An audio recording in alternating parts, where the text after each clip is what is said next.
Hey guys, in this video, I will show you how to combine first and last names in Excel.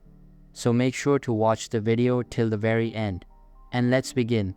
First of all, select the cell where you want to have the first and last name together, and then go to the top of Excel and go over to the left and click on the Insert Function button.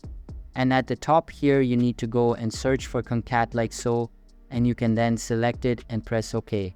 Now where it says text 1, you need to select the first name, and then in text 2 click there, and you need to go and put in speech marks and then put a space and another set of speech marks.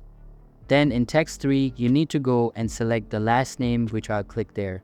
You can then go and see a little preview, and that looks correct me. I'll press OK, and just like that, there it is. So that's basically how you can combine first and last names in Excel. So that's all for this video. Hope you liked the video. Thanks.